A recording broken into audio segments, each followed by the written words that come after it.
25 men in a single night.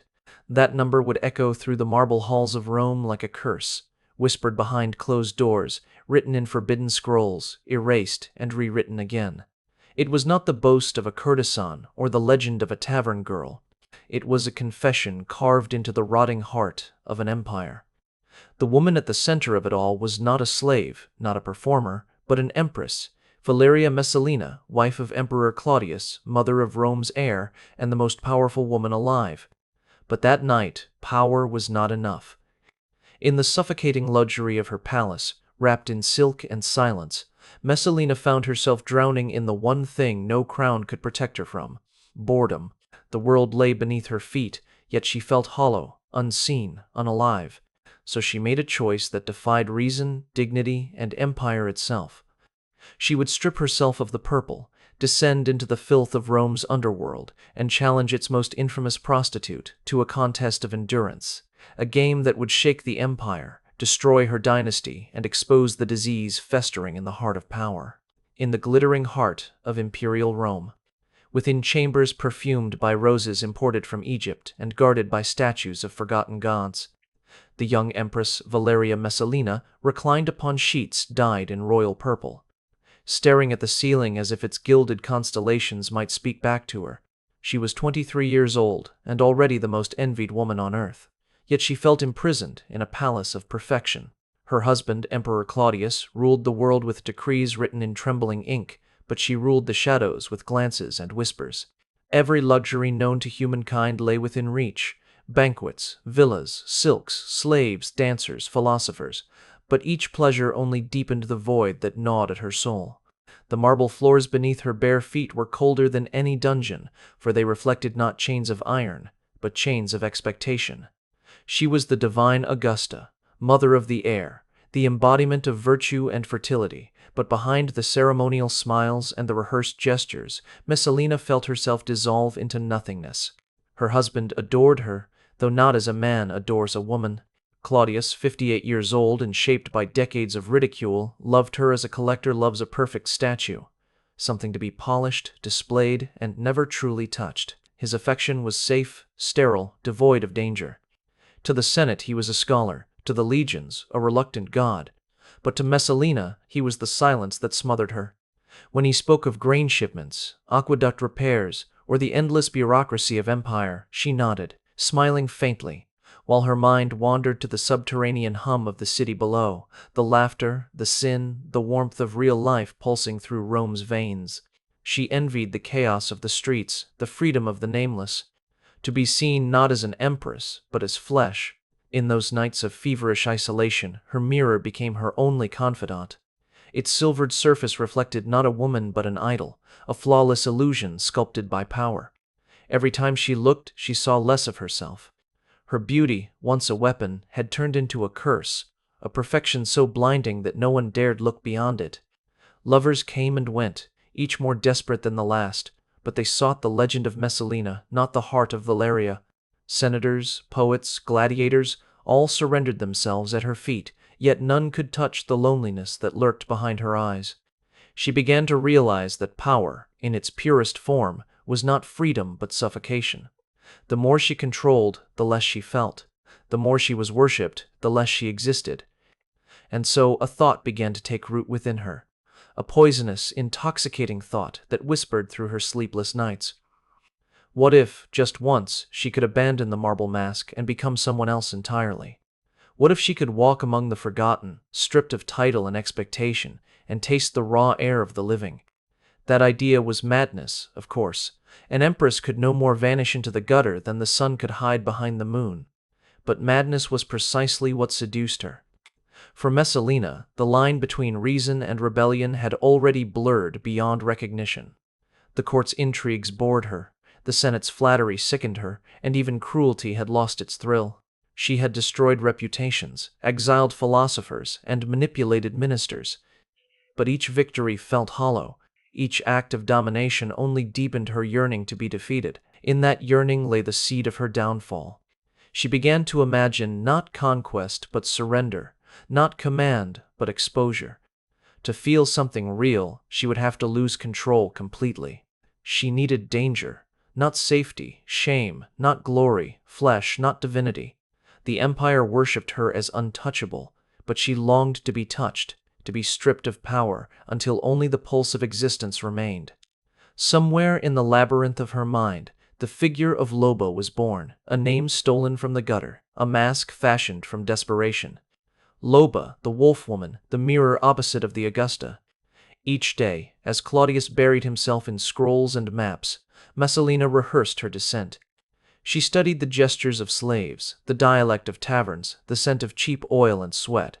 She sent her handmaids to fetch rough wool garments, to soil them with dust and ash until they carried the stench of survival. Her transformation was not impulsive. It was ritual, almost religious. She was not fleeing the palace, she was exorcising it. In her mind, the marble halls of the Palatine had become a mausoleum where passion had died centuries ago. To escape, she would have to resurrect her humanity in the filth of the Subura, the red-lit maze where Rome's forgotten bodies traded warmth for coins and oblivion for wine. By the time the moon rose over the Tiber, her decision was complete. The Empress of Rome would become its ghost. In secret, she prepared her disguise, a rough wig of straw-colored hair, a tunic of coarse fabric that scraped against her skin, a new name that no one would question. As she stared at herself in the mirror one final time, she did not see Messalina, the divine consort of the emperor. She saw a stranger staring back, eyes blazing with forbidden hunger. Power had devoured her soul, and only degradation could set it free. The night she chose to fall from grace was not born of impulse, but of meticulous, perverse intention. Messalina understood that in Rome every act of rebellion was also a performance, and she meant for her descent to be her greatest stage. When the lamps of the Palatine Hill were dimmed and the corridors silenced by the hush of loyal servants, she emerged from her chambers, not as an empress, but as a phantom shedding its skin. Her maids, bound by fear and fascination, dressed her in rags that once belonged to slaves, coarse fabric that burned against her skin like a confession. They powdered her face with ash to dull the radiance that betrayed her, and replaced the scent of nard and myrrh with the acrid oil that clung to the taverns of the poor. The transformation was blasphemous, but it thrilled her. Each humiliation, each detail that stripped away the sanctity of her station, brought her closer to feeling alive. In the mirror, she saw not the divine Augusta, but the creature she had invented, Loba, the wolf among rats, the shadow in the filth. The Subura awaited her, like an open wound festering at the heart of Rome. It was the city's underbelly, a maze of alleyways slick with wine and sweat, where laughter and death shared the same breath. The air was thick with the stench of spilled oil, rancid meat, and cheap incense burned to disguise the smell of despair. Here, emperors were rumors, and gods were jokes. The streets belonged to those who had nothing left to lose: thieves, soldiers, ex-slaves, and the forgotten women whose faces bore the exhaustion of centuries. As Messalina stepped from her litter, her sandals touched earth that had never known the weight of imperial feet. The sounds of drunken songs and muffled arguments swallowed her presence, and for the first time in her life she was invisible. The thrill was electric. She could walk without being bowed to, look without being judged, breathe without being watched. In anonymity, she found a freedom that her crown had always denied her, but freedom in Rome's gutters was paid for with fear. Every glance carried danger, every shadow hinted at violence. Yet Messalina welcomed it. She moved through the taverns and brothels like a moth drawn to the fire, intoxicated by the vulgar vitality that pulsed through the district. Her disguise was perfect. No one saw the Empress, only a bold, reckless woman with the hunger of a predator behind her eyes. When she entered the lupanar of Scylla, the most notorious brothel in the Subura, she crossed the invisible border between sin and legend. The walls inside were painted with obscene frescoes, faded by smoke and sweat. The air vibrated with moans, laughter, and the metallic rhythm of coins striking the counter. Beneath the glow of oil lamps, Scylla herself appeared, a woman scarred by pleasure and profit, the reigning queen of this infernal court. Her eyes, sharp and amused, scanned the stranger before her and found something unsettling in that poise, that defiance. The encounter between Scylla and Loba was not chance. It was design. Messalina had come not for desire, but for confrontation. When she proposed the contest, the room fell silent. 25 men, one night, no surrender. A competition of endurance, not for gold or glory, but for annihilation. Scylla laughed, thinking the pale stranger insane, but she saw in her gaze something that mirrored her own, the hunger to be broken. The terms were accepted, and word spread through the brothel like wildfire. Patrons placed bets, slaves whispered omens, and the torches along the corridor burned brighter as if sensing the blasphemy to come. Outside, Rome slept in its illusion of order while its empress was reborn in degradation. The distance between the Palatine and the Suburo was less than 2 miles, but it might as well have been 2 worlds, one of marble and law, the other of flesh and chaos. Yet both were bound by the same law of appetite. As the night deepened, Loba, once Messalina, felt the last traces of her former self dissolve. The silk of the palace had been replaced by the rough embrace of sin. The divine quiet of power had given way to the raw, obscene chorus of survival. She was no longer worshipped, and for the first time in her existence she felt infinite. Her descent was complete, and with it the empire's fate had already begun to crack. For when divinity chooses to crawl among the damned, the gods themselves begin to die. The night that followed would be remembered by none and yet echo through eternity. Whispered only in secret among Rome's darkest chronicles. Within the suffocating walls of the lupanar, the torches flickered with a trembling flame, casting monstrous silhouettes upon the frescoes that adorned the chamber. The air was thick-heavy with wine, incense, and the animal breath of men who came to witness what no mortal eyes should have seen. At the center of that fevered gloom stood 2 women who could not have been more opposite, yet were now equals before the same abyss. On one side, Scylla, the reigning queen of flesh, her body hardened by years of surviving the city's cruelty, her reputation built upon endurance that bordered on myth. On the other, the stranger called Loba, whose poise carried an unspoken danger. None in the room knew that behind that veil of dust and sweat hid the Empress of Rome, the woman whose nod could condemn them all to death before dawn. But tonight, her power was buried beneath grime and desire, her divinity stripped away like an old robe. When the first man stepped forward, the room exhaled as one. The contest began not with violence, but with ritual. The rhythm of flesh against time, of arrogance unraveling into exhaustion. The audience cheered, cursed, drank, and bet in a frenzy that blurred into madness. Loba's eyes did not waver. She was not there to win, she was there to feel, to drown herself in the experience of being reduced to nothing more than a body, a vessel of hunger and endurance. For every act, for every humiliation, she peeled away another layer of her former self. The empress who once signed decrees and decided the fate of senators now lay captive to sensations that mocked her former grandeur. There was no throne here, no courtiers, no gods. Only the primal chorus of panting men, the acrid sting of oil lamps, and the relentless gaze of Scylla, whose expression shifted slowly from amusement to fear. Hour after hour, the contest dragged on. The torches burned low, the wine turned to vinegar in the cups.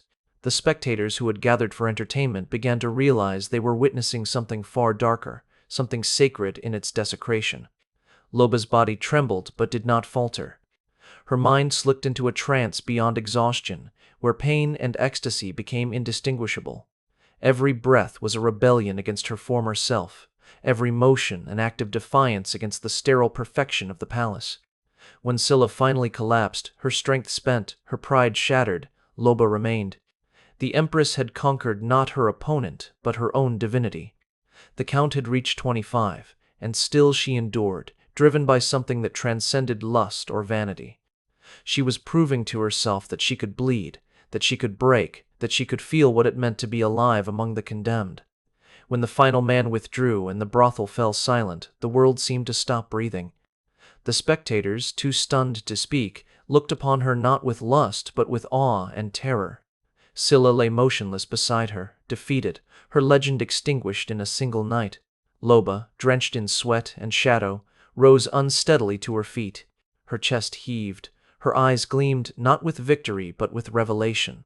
She had touched the core of her humanity and found it poisoned.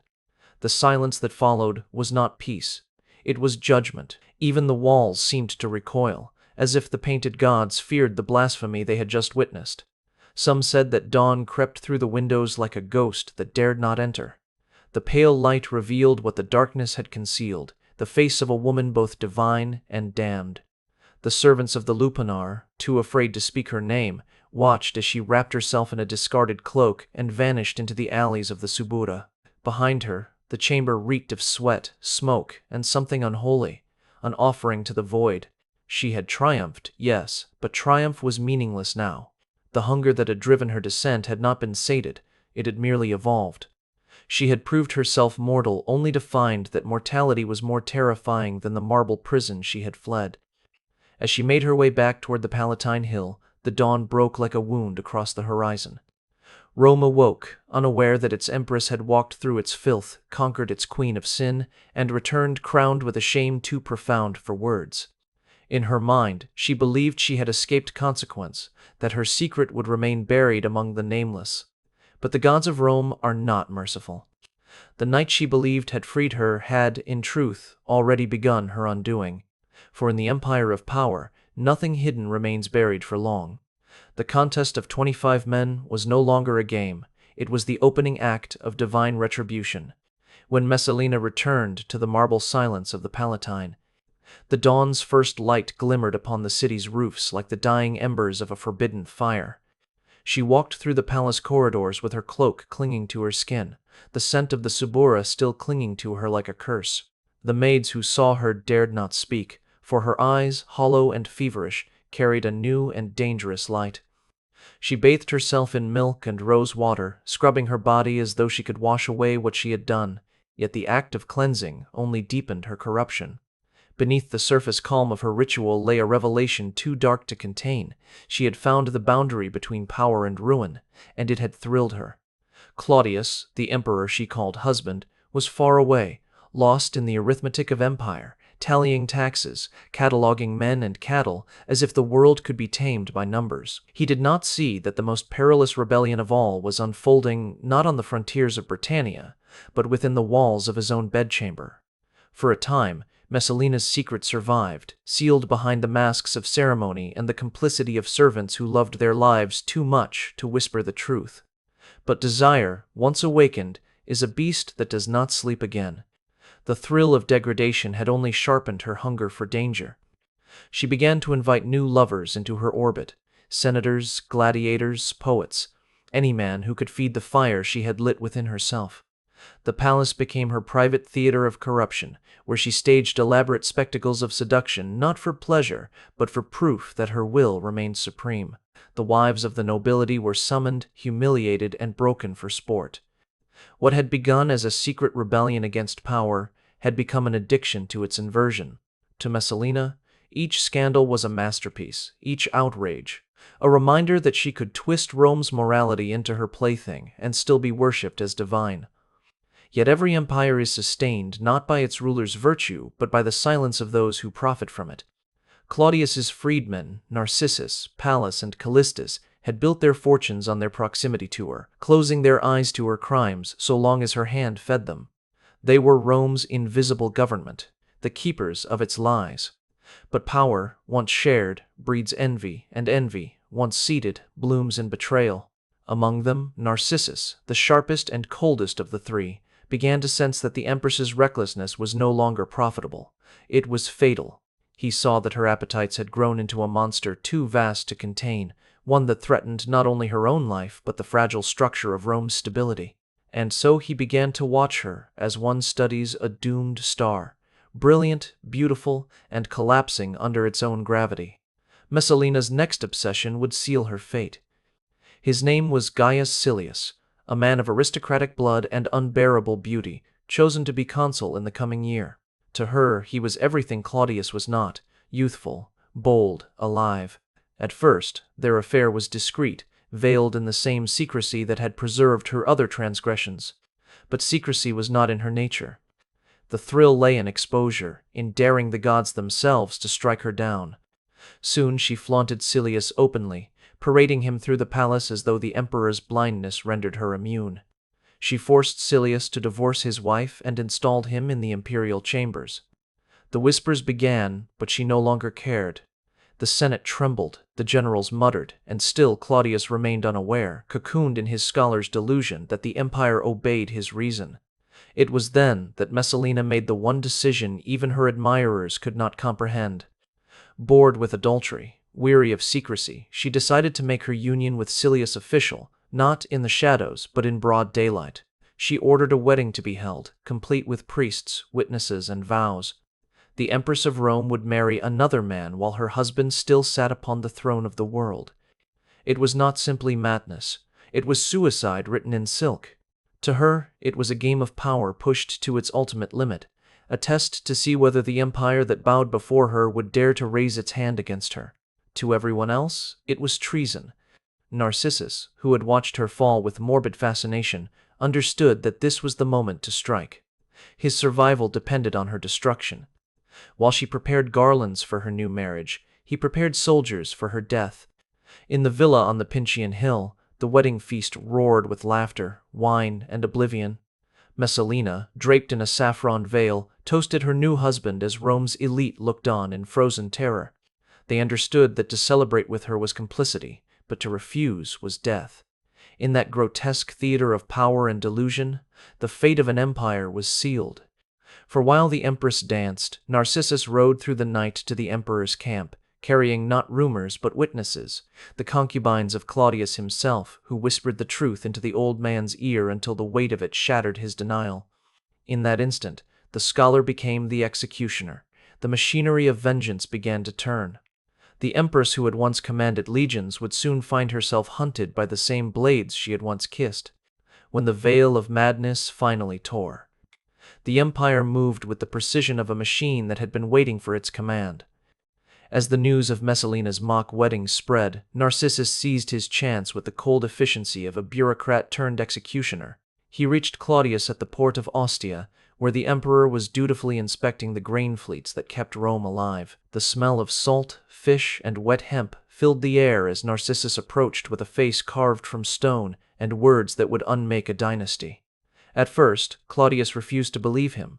His mind, fragile and scholarly, could not reconcile the absurdity of the accusation with the woman he worshipped. It was only when his own concubines, those who had seen and whispered the truth, confirmed the betrayal that the emperor's reason fractured. The report of the wedding contract, sealed and witnessed, fell upon him like divine thunder. The world that had seemed orderly and measured collapsed into chaos. The man who had once catalogued his empire by names and numbers suddenly understood that his own home had become a province of treason. Narcissus did not wait for imperial clarity. He took command of the Praetorian Guard and ordered the return to Rome at once. Within hours, the city that had feasted on gossip awoke to terror.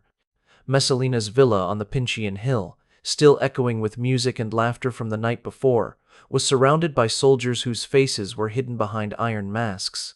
The torches they carried reflected in the marble like the flames of an impending judgment. Inside, the Empress who had defied gods and emperors alike felt the first tremor of fear she had known since her youth. Her guests scattered, their loyalty dissolving in the panic of self-preservation. Silius, her lover and newlywed, tried to reason, to command, to plead, but his words fell into the void. By the time the soldiers broke through the gates, the man once hailed as Rome's most beautiful had been dragged into the courtyard and executed without trial. His blood darkened the stones, mingling with the spilled wine of their celebration, and his lifeless body was left as a warning to anyone who had mistaken lust for power. Messalina fled into the gardens, barefoot and trembling, her saffron wedding veil torn and stained. She who had ruled the world now stumbled through the shadows like an animal hunted through its own cage.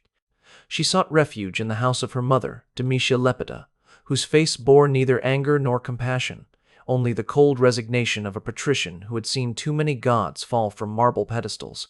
There, among the laurel trees and the withered fountains, the Empress of Rome waited for the inevitable. Narcissus, unwilling to risk the emperor's pity, dispatched centurions with a single, merciless order: end it before Claudius can change his mind. They found her kneeling by a small altar, clutching a dagger too light to match her shaking hands. Lepida, whose love was indistinguishable from contempt, urged her to die with dignity, to take her fate as a Roman. But Messalina's courage, so great in sin, deserted her in repentance. The hand that had signed executions could not guide the blade upon itself. When the soldiers entered, she turned toward them not as a goddess or a queen, but as a child stripped of illusions. They did not wait for her plea. Steel flashed, and the life of Valeria Messalina, once empress, once loba, ended upon the cold earth of her own garden. The report reached Claudius as he sat surrounded by trembling senators and scribes. When Narcissus leaned in to whisper that the deed was done, the emperor merely nodded and returned to his meal. Those who were present swore he showed neither sorrow nor relief, as though some invisible hand had erased the memory of his wife before the blood on her body had dried. The empire moved on, eager to seal the scandal beneath layers of decree and ritual. The Senate, in its frenzy to prove loyalty, issued the damnatio memoriae, the condemnation of memory. Her statues were toppled, her inscriptions erased, her coins melted down. The woman who had risked everything to be seen, to feel, to exist beyond the hollow perfection of power, was condemned to eternal invisibility. Rome devoured her name as it devoured all those who had once believed themselves untouchable. Yet the paradox of Messalina's fall was that her death did not end her story, it merely shifted its form. In purging her, Rome had cleared the path for another empress, far more dangerous. Within months, Claudius remarried, persuaded by his advisors and manipulated by his freedmen into taking Agrippina the Younger, his own niece, as wife. Where Messalina had burned with passion, Agrippina ruled with ice. Where one had sought freedom through sin, the other pursued domination through intellect and cruelty. She did not crave sensation, she craved empire. Her son, Lucius Domitius, would become Nero, the boy whose name would turn Rome's twilight into an inferno. In killing Messalina, Narcissus believed he had saved the empire. In truth, he had delivered it into the hands of its future destroyer. The flames that consumed the Palatine a decade later would be the echo of that night's silent dagger, the judgment deferred but never denied. So ends the tale of the empress who sought to prove that even gods can bleed. Her legacy lies not in her infamy, but in the reflection she forced upon power itself. The revelation that the divine mask of empire hides only human hunger. Messalina's downfall was not the corruption of Rome, it was its mirror. Beneath the marble, beneath the grandeur, every empire conceals its own brothel, every ruler their secret contest, every century its Messalina. And if her story still draws breath in the whispers of history, it is because the same fire that burned her continues to smolder in us. The dangerous desire to feel alive, even if it means destroying everything we are. If you found yourself lost within this forgotten empire of desire and ruin, then do not let it fade into silence. Like, subscribe, and stand witness as we unearth more secrets Rome tried to bury forever.